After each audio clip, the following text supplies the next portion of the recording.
guys, I hope you're all doing really well. Welcome back to my channel. Today's video is going to be my Pan Those Eyeshadows update, and this is super exciting because I did meet one of my goals on one of these eyeshadows, and I will start with that particular one. So it's probably no surprise if you watched my last update, but the eyeshadow that I've completely finished up is Magic Act.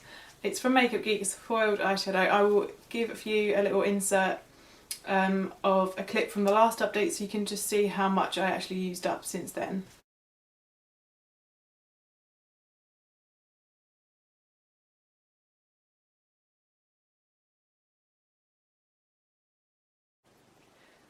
But obviously this is completely empty now. So satisfying seeing a completely empty pan like that.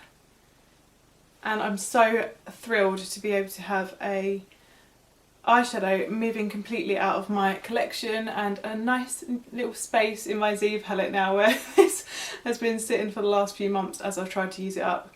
So I did use this not only as an eyeshadow but also as I mixed it into a primer to give it a really nice sort of gold shimmery finish. And I used it, how else did I use it? I used it as a highlight on the face as well because it does sort of suit my complexion, yellowy gold. I think it is just because I pull quite yellowy in my undertone. So I used it in 3 different ways, and I really do think that that helped me to be able to finish it up so quickly. Just using it completely as an eyeshadow, I wasn't getting anywhere near the progress that I needed to quickly move it out. So because I have finished that one, I can roll in a new eyeshadow at the end, but I will just quickly show you the progress that I've made on the other 4 shadows that I have in this project. The first one I have here is Shuffle the Cards, and it's from Topshop.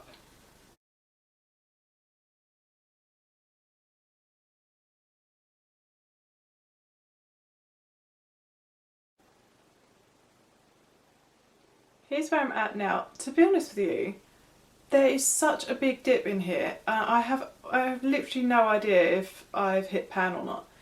It seems to be never ending how deep this eyeshadow pattern is. It is one of those baked, it's baked onto a sort of ceramic, I think. And it's sort of domed, so obviously there's an awful lot of product in here. There's 2.4 grams of eyeshadow in here. And just for sort of reference, the eyeshadows in my Pan That palette are 1.2 each, so they're literally half the size of these. So I've used this so much in the last month, and as I say, I don't think I've hit pan. I can't really tell, but there's a huge dip. I think definitely by the next update there will be pan. It's such a beautiful eyeshadow though. I'm in like no rush to use this up, and it will definitely be in my collection for a long time, as I say, because there's so much product. But it's just one of the most interesting eyeshadows I've ever used, because you think it's sort of like on the camera there that looks like an orangey peach, but in real life it looks bright green. It's like a really interesting green orangey pink duochrome. So I love that, and I will continue, as I say, to work on that for the next month and hopefully hit pan by the next time round. And then the next 2 eyeshadows I have here, still no pan on them, but again I'm getting pretty close on at least one of them. So they're my 2 Makeup Geek eyeshadows that I wear together. The first one is Dragonfly.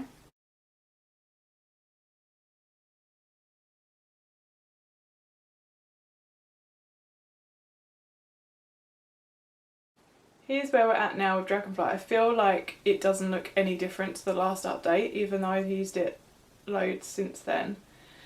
It's one of those eyeshadows that just seems to, you need so little of it. It's so super pigmented that you know, you really don't need a lot of it to in your look. I've been using it in the crease as well, so I don't need as much of it as I do a foiled eyeshadow, a foiled lid shade. I literally cannot speak today, I'm so sorry.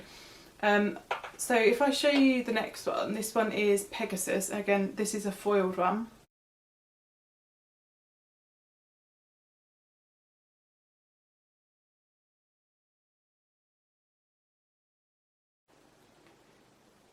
you can see that huge dip in there. Like, I don't think it'll be very long before I hit pan on this one.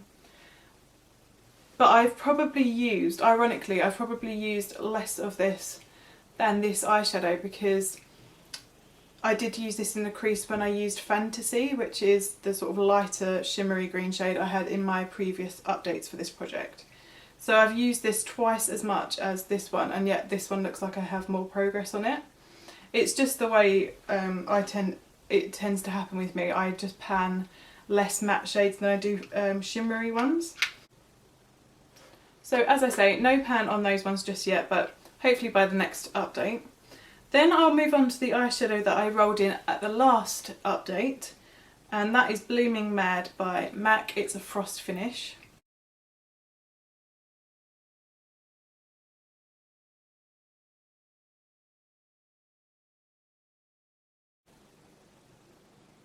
Here is where we're at with Blooming Mad now. I think I can see a bit of a difference. There's a slight dip in there. I've only used this one 3 times. 3 times I think since the last update.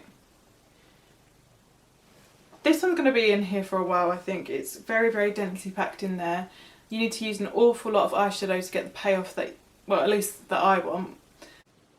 But yeah, I am happy with how it's looking after 3 uses. I think that is encouraging to see a little dip in there. So I thought when I roll in the new eyeshadow, I thought I'll roll in another purple one so I can start working in some more purple toned looks. And I've picked one of my favourite eyeshadows of all time. This one is from MUA. It is so old. It's one of those like old school £1 eyeshadows that I got from Superdrug many, many moons ago. And this one's in the shade 9. I don't know if they do this anymore, but it is unbelievable, like the colour of it. It's a super bright purple with blue reflex to it. Let me swatch it out for you. It's so pigmented. Even after all these years, it's like popping. And it works beautifully with my blue eyes, which you wouldn't really expect because obviously it is that bluey purple, but it just looks great. So I'm going to absolutely revel in using that over the next couple of months. Again, my goal on that one will be to hit pan.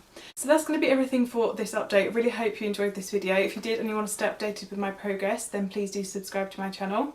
And take care of yourselves, and I'll see you in my next video. Bye.